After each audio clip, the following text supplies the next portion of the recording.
Hey everybody, the not quite Reverend Ron Peterson here with my second installment of Donald Trump is full of shit. And in this one, I mentioned that he's not only full of that, he's full of anger and resentment and animosity, and he's spreading it. Once again, as I mentioned last time, I take absolutely no pleasure in what I feel I have to title this particular set of Facebook sermons or talks or whatever we want to call them. I view this profanity as a necessary evil, that we have to be as blunt and plain as possible in calling out Trump's lies and warning about the social and spiritual costs thereof. This is not, again, as I mentioned last time, unlike the biblical prophets who spoke truth to power in their day and sometimes went to extreme measures to get their message across. Same thing here.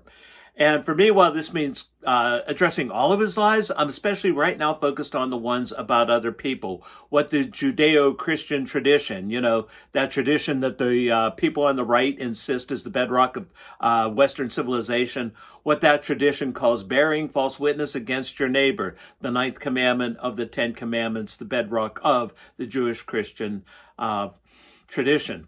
Okay, last time I mentioned the bearing false witness was Trump's foundational lie that he used to gain national attention, with Fox so-called news giving him the platform to do it.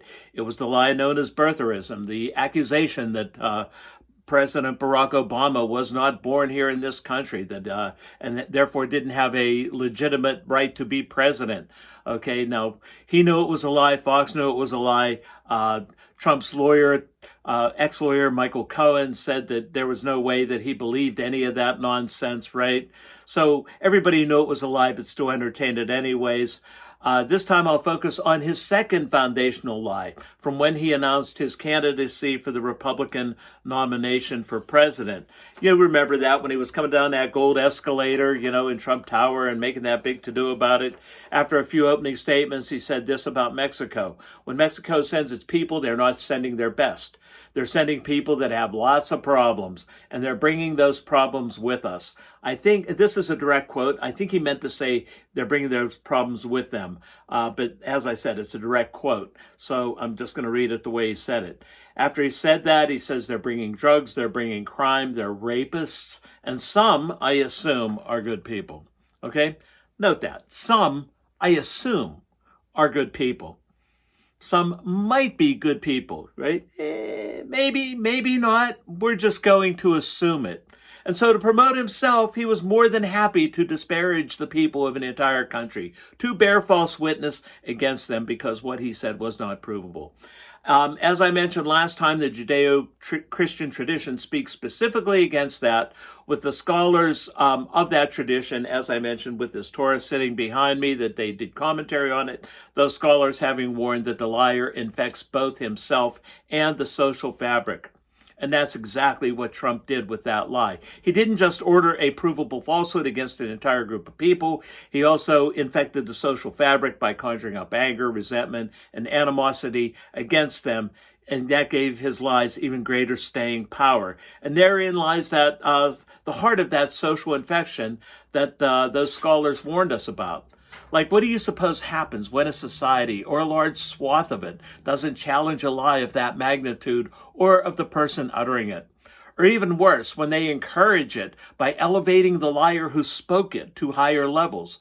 What do you suppose happens to the society who now made bearing false witness against their neighbor, that basic tenet of the Judeo-Christian tradition, socially acceptable?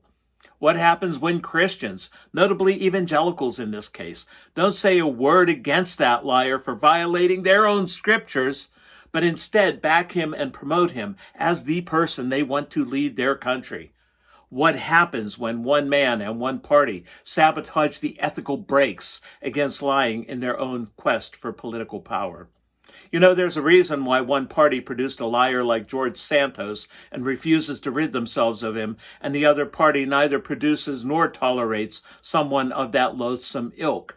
That's what we're talking about with infecting the social fabric. They've infected the social fabric of their own party, and that is the evidence that they produced another liar and won't do anything about it. The two parties are not even remotely comparable when it comes to lying and bearing false witness against others. And that is where we are, folks.